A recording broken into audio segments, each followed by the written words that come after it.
আনুপাতিক হারে যদি ভোট হয়, এখানে যদি এই পতিত স্বৈরাচার ফ্যাসিস্ট খুনি চক্ররা তো এইখানে দেখা গেল যে তারা আনুপাতিক ভোটে কোনো না কোনোভাবে চলে আসতে পারে।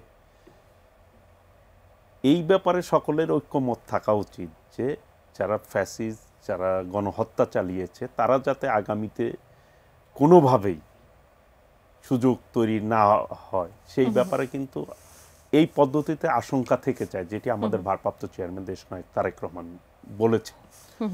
জনগণ গণতান্ত্রিক রাষ্ট্র ব্যবস্থায় জনগণের সরাসরি ভোটে, প্রত্যক্ষ ভোটে জনগণ যাকে ভোট দিবে তারা সংসদে যাবে।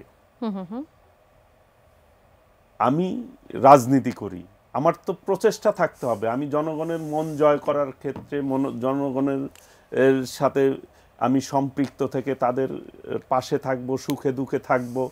এই যে স্যাক্রিফাইস মানসিকতা, পলিটিক্যাল লোকরা কিন্তু আমরা ছাত্র রাজনীতি করেছি, দেখা গেছে হলে নতুন একটা ছেলে আসছে, আমি আমার সিটটা ছেড়ে দিছি, তাকে সিটের জায়গা করে দিয়েছি। কারণ এই যে স্যাক্রিফাইস মানসিকতা, নিজের জায়গাকে শেয়ারিং করা, এটা কিন্তু পলিটিক্যাল যারা নেতা কর্মী বলেন তারা কিন্তু এই মানসিকতা ধারণ করে, স্যাক্রিফাইস মানসিকতা।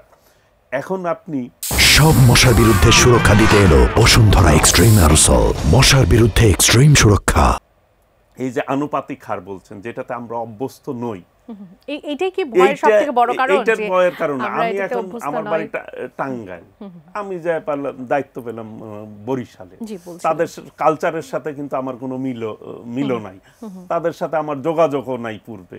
এই যে এটা কি মানুষ অভ্যস্ত, এই দেশের মানুষ, কাজেই এইখানে এইটাকে বিতর্কে না এনে, যেটি বিএনপি 31 দফায় বলেছে আগামী বাংলাদেশ কিভাবে পরিচালিত হবে।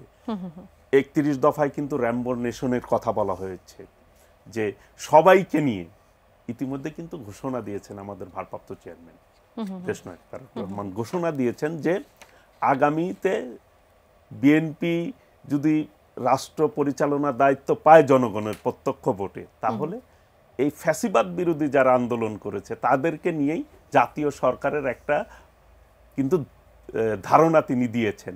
এবং পাশাপাশি এটিও উচ্চ কক্ষের কথা বলেছেন, কিন্তু 31 দফাতে আমাদের বলা হয়েছে। কাজেই এই দেশটিকে সকলে মিলে আগামী দিনে গড়ে তোলার কথা আমাদের ভারপ্রাপ্ত চেয়ারম্যান বলেছে।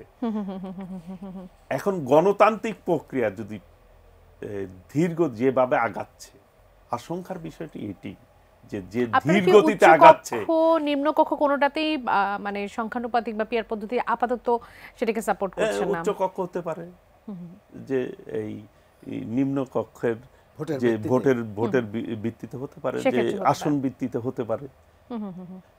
বর্তমান যে পদ্ধতি রয়েছে এই পদ্ধতিতেই 300 আসনে ভোট হোক, এরপর সংসদে যে আলোচনা করে ঠিক করা হোক।